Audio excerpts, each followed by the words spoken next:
Hello, everybody. Welcome back. Welcome back to the channel. We're going to get right into it because this weekend was very exciting, and I don't think it went exactly the way a lot of people were predicting these two games to go for Champions League. But that's what we're going to talk about because we're recording the Sunday night, but over the weekend, two huge Champions League semifinal first legs happened, and I don't know. We just got done finished watching the Chelsea-Barcelona game, and I'm not sure it went the way a lot of people thought it was going to go. Now, you could say most people thought Barcelona was going to win. You know, the betting odds were on Barcelona's favor being at home, but they really took apart Chelsea in a lot of different ways, and the final score ended up to be 4-1. We're going to talk about Barcelona and Chelsea first. The final score there, 4-1, and it was in Spain, and that's a huge part of the first legs, the first leg of this race, because we're going to talk about Arsenal second, but Arsenal was at home in London at the Emirates, and they played pretty well, but Chelsea, now that they're down 4-1, they're going to go home to the second leg to Stamford Bridge, and they're really going to have you really have an advantage when you play at home. But it was in Barcelona, and also going into this game, no Lauren James, no Lauren James was pretty huge, but a lot of people, we're going to read some comments, but a lot of people are saying Chelsea just can't score like they need to score. Chelsea is beating lower table teams in the WSL by 1 goal, maybe by 2. They're not killing teams. They're not going to beat Barcelona without scoring goals. You know what I mean? But it started out pretty well for Chelsea because I forget what minute, maybe the 14th minute, handball on Chelsea, which that did not go well for Chelsea. And then Alexia went up to take the PK, and I thought it looked like a pretty okay PK, but people thought it wasn't the greatest looking PK, and Hannah Hampton, she saved that PK. I don't know. I thought it was good news for Chelsea at that point. I thought maybe Chelsea was going to squeak this one out. Yeah, we're feeling optimistic, feeling kind of good about it. Even though I will say, I think I was rooting for Chelsea and you were kind of rooting for Barcelona. I saw the gleam in your eye. Yeah. I did see that gleam in your eye. So it kind of did start out good for Chelsea. But pretty much from there, not to say that it was all downhill, but we're not really going to go over the game. But in the 35th minute, Peor scored. I think it's how you pronounce it. Peor. Oh, it's all P's. All P's scored. Whoa, that's weird. Pajor, Pina, and Paredes. The 3 P's. PPP. And Pina had 2 goals. Up until the 70th minute, it was actually just 2-0. And then Sandy Baltimore, beautiful goal in the 74th minute, she scored. And at that point, it was just 2-1. Now, you think right there, okay, 2-1, not ideal for Chelsea going into the second leg. They could work with it. You know what I mean? Being down just 1 on aggregate. Okay. But then in the 82nd minute and in the 90th minute, Barcelona did score. At that point, you kind of think, where does this leave Chelsea for the second leg? Is it doable for Chelsea to come back? At this point, they would have to score 4 goals over Barcelona. That's going to be tough. Yeah. Even though they're going to be at Stamford Bridge, even though they're going to have the crowd on their side. From the commentary I saw and the comments we're going to read, Barcelona just outplayed them. They outplayed them, had an answer for everything Chelsea tried to do. And some people thought the reffing was kind of on Barcelona's side. Actually, I saw this quote from Lucy Bronze after the match. I think the whole game was played to Barca's preference. I think both on the ball, off the ball, I think it took us a while to get into the rhythm. I think even the refereeing was to their preferred way, with a lot more fouls, a lot more easy fouls. An English team likes to be a bit more aggressive.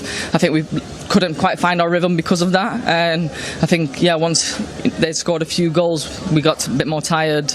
Maybe let the game get away from us a little bit in the end.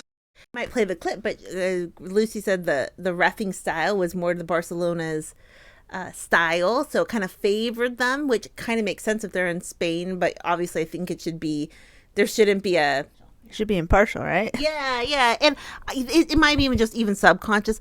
Also, Lucy Bronze, after the match, She was not happy. Even the commentators mentioned this after the game, say that was not a happy Lucy Bronze. Was she talking up the crowd saying, or was she talking up the team saying we can do it next time, or was she kind of scolding the team? I couldn't really tell.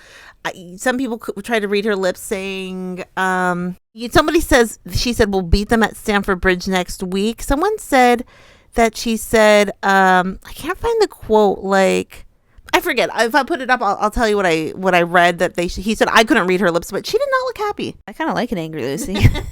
Yeah, she definitely did not look happy. Please, but Barcelona, maybe the reffing favored their style. People thought Bonmati got away with a foul, as well as Mapi Lyon got away with a foul. That happens every game. That we talk about this every game, and I think most people have something to say about the refs most games. But most people are saying Chelsea's not scoring goals. You're not going to win without scoring goals, and they're having a problem finishing. They said Barcelona clinically finished. Chelsea can't finish. I don't know. It's going to be very tough for Chelsea, but if anyone can do it, I think Chelsea can do it. But it will be very tough. And then also kind of have a storyline of Lucy and Ona playing each other. I didn't see any pictures of them together, even though I was on TikTok and someone goes, do you guys still know if Lucy and Ona are still together? Someone please put my mind at rest. And then somebody said something interesting to that. They said, Ona said in an interview a few days ago that she's no contact with Lucy or Keira because they're all friends. That's why there's some rumors they've split up. So, I mean, that's another component. Maybe that's another reason Lucy's not happy. Now, do I think they've split up? Probably not. But hey, you never know. I was thinking no contact because, ahead of a big game, you don't want to talk to the enemy. You don't want to engage. Yeah, very true. You want to keep your mind as clear as possible. I guess we'll just read comments at the very end for the Chelsea game. So timestamps down below. But going back to another storyline, the Lucy Ona storyline in that game. The Arsenal-Lyon game. Actually, I saw a really cute video of a few of the Dutchies after the game hanging out, and it was like both DVDs, and then Palova, I think, and Beth Mead goes over and, I don't know, kind of tackles DVD, but someone said she was trying to show a DVD how she tackled her in the game or something, but it was a cute video. So that kind of leads us to talking about the Lyon and Arsenal game, because this game, maybe it just was a hug too. I'm actually not quite sure, but Sarah's votes hug, just it was a regular hug. Well, an aggressive type hug, like, oh, it's nice to see you. Yeah, it was cute. They, that's the thing. It's very cute to see exes still friendly. Sometimes you can do it, sometimes you can't. But this game, Lyon versus Arsenal, I actually thought if one game was going to be between the two semifinals, if one game was going to be put out of reach for the other opponent, I didn't think it was going to be the Chelsea-Barcelona game. I thought it was going to be the Arsenal-Lyon game. I would have put money that this first leg, Arsenal was going to be outscored by a lot in comparison to the Chelsea-Barcelona game. But final score there, 2-1. And again, kind of controversial game a little bit. It was at home at the Emirates. Now, Arsenal had the advantage being at home. They're going to be away next week. So you think, okay, can they come back from a goal down on aggregate? Maybe. But it's not going to be to their strength to be that Lyon's going to be at home. You know what I mean? But final score 2-1. And apparently Daphne van Domselaar is, from what I read, she's going to actually be out for the rest of the matches. There's no hope for her to be... Wait. Why? And we're big Manu fans, so we do like Manuela, but I read a good comment saying that DVD gives so much confidence to the back line when she's in the goal, that she has really the confidence is really strong when DVD's back there. She won't be playing in any more games this year. I read that. I do not know if that's 100% confirmed, but we knew that Zinsberger was going to be in goal. So we did know that quite a few days ago. So that was one component of it. Obviously, people are still on the, they're thinking Keira Cooney-Cross isn't getting the minutes that they think she should be having. Kim Little is the captain and she has so much experience, but people are saying, is Renee making a mistake not giving Keira Cooney-Cross more minutes? So there's a lot of things going on. Also, Lyon can score. That is a problem that Chelsea and Arsenal both have. they're not scoring the ball like you need to be. They're not scoring the way you would think a Champions League winner would need to score. Barcelona can score. Lyon can score. But they're not scoring the goals. And actually, the only goal in this game that they actually scored was the PK. I guess we'll go 17th minute. Diani scored. Beautiful goal. It was ruled offsides. Then it was ruled onsides. It was very strange. Actually, even before that, DVD, the other DVD, Danielle Von Oh my gosh, you're mixing up the names. I kind of was. She had like an open net miss. So it could have been worse for Arsenal if you look right here. So it could have been worse. That was the score until Arsenal equalized. And we're gonna go right to it. We're gonna read some comments about what happened to Arsenal, but it was a weird situation. Okay, so there's an Arsenal corner kick, and Endler comes out and like punches. Well, goes to punch the ball, but actually gets Leah's head? Yeah. She punches Leah in the head, which resulted in Endler getting a yellow card, actually. And that's how we got a PK. And I think the commentator said that isn't very common. So that's some wild stuff. Yeah. And you don't see that a lot. And I think two things. I think you have to be extra protective of players' heads because it Leah got a pretty big blow to the head at that point. It kind of rattled her. Knocked her pony right out. Yeah.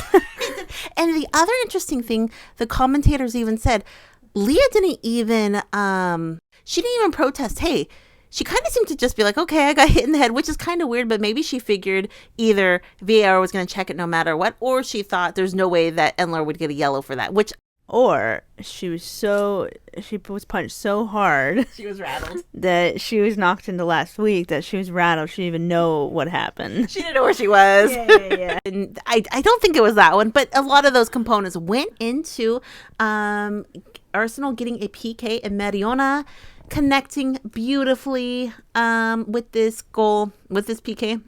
And that was the only Arsenal goal. And that was the only goal. Now, that could be problematic because, like we're saying, Arsenal is not scoring goals like they need to be winning. Up until that point, it was tied. And then in the 82nd minute, Lyon went ahead for good. And Dumernay, I believe it's how you pronounce her last name. Some people thought Zinsberger could have gotten a glove or gotten a foot on that. And then some said there's no way. But that was the final score, when we think about the two games will decide this. Okay, so now we are going to read a couple comments. Okay. I just happen to have, this is the first comment I screen capped, but someone said, fake pen, Arsenal. And then they go, Endler literally punched Williamson in the head and completely missing in the ball. So, fake pen, probably not, just maybe not common pen. Not fake, but not very common. And then someone goes, Lyon is in the final already. Only team undefeated in the UCL. But where there's a will, there's a way. Yeah, and then people are talking about there was I'm just screen capped a comment here. It says Frida had 3 goals on a platter, and some people are saying the chances that Arsenal had, they had chances, but they couldn't connect, not being clinical, and that really bit them. Because their second half, they actually had a really good second half. I'll read this. Arsenal bottled their own game in the second half. They had their chances, but they failed to take them. Endler literally gifted them a goal with an open net, and Arsenal blew it. There's a few times where they probably could have and should have scored, and that's kind of the way to look at it. Hey, you're not going to win. Not only can you not win if you don't score goals, should you be the Champions League winner if you're not scoring goals? And that kind of goes for Chelsea, too, at this point. And then some people have this thought, which I don't know. I'm going to have Sara read this, but some people didn't like this perspective, but I think this is a good point. I think this is a fair/good point. To be fair, even to get to the semifinal is a massive achievement. To be in the company of Chelsea, Lyon, and Barcelona is a testament to the massive amount of work this team has put in this season, especially with our struggle at the start under Jonas. Well done to the girls. And I think that's such a fair point for where they were with Jonas losing games. To be fair, they didn't lose too many, but not having any confidence in their coach. So to be with Barcelona, Chelsea, Lyon, I mean, that is quite an achievement given everything. And considering how much money those 3 teams have put into their players in particular, then someone goes, what kind of mindset is this? Are you joking or what? I like the way you read that. So some people don't agree with that mindset, which I can also see. That's not necessarily the winning mindset. Then someone goes, Lyon cracked in the second half and should have taken full advantage. They'll crack at home like they did today. Yeah, they're going to be at home. It's going to be tough. Then someone goes, agree about talking about getting to the semifinals. Agree. I still think it's as far as these players can get you. You'll need to invest and buy the world-class ones to compete in the Champions League final, which also a fair point. Someone goes, our attack today was not it. Didn't create enough chances and little chances created and wasted. We can do a better job in the second leg. Yeah, I mean, I think they can do it. If they got to score goals, but I think they can do it. Also, we're going to read a couple comments from the Chelsea game. Going back to talking about the ref, and this person did not like the reffing. Biased ref. How is Bonmati not booked, but quick to brandish a yellow to Ramírez? But yeah, some people said they didn't like the way the ref was very quick to give Ramírez a card when Bonmati should have gotten a yellow in a lot of people's opinions. And then Cuthbert actually went down and hurt her leg or her knee. I didn't think she was going to come back in, but she did.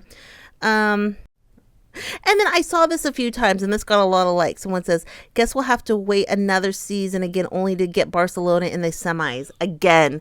And that's tough. I mean, not a good day, but move on to the next round. And I don't know if that person meant the second leg or hopefully they are able to move on. And someone goes, anyone seen our defenders?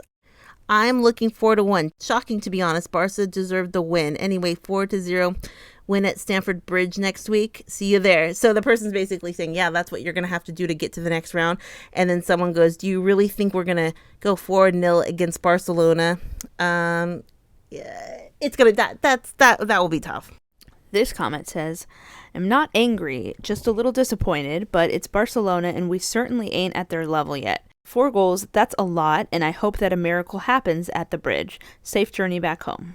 But it will be very, very tough. And then someone goes, so Walsh and Lucy Bronze used to play for Barcelona, right?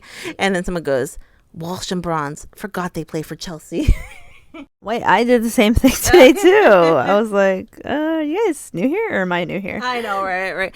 I guess this, and then someone goes, I'm not giving up. We're so much better than that performance today. Let's turn it around at home. So yeah, it's going to be tough. Yeah, but I don't know. I think they can do it. I think it's going to be Barcelona. But if you're going into this game today and you told me that they were going to be down 4-1, I might have a hard time believing that. And I would actually have a hard time almost believing that Arsenal would only be down by 1 after the first leg. So kind of surprising. What does everyone think? Questions, comments down below. That was an exciting weekend. WSL race still up for grabs. I mean, there's a lot going on there. But Champions League, what if it were the 2 WSL teams? That would be exciting. I do think it's going to be Barcelona and Lyon again. But they're scoring goals. They're doing what they need to do. So we'll see. Questions, comments down below. What does everyone think? We'll talk to you later. Have a great day. Bye. Bye.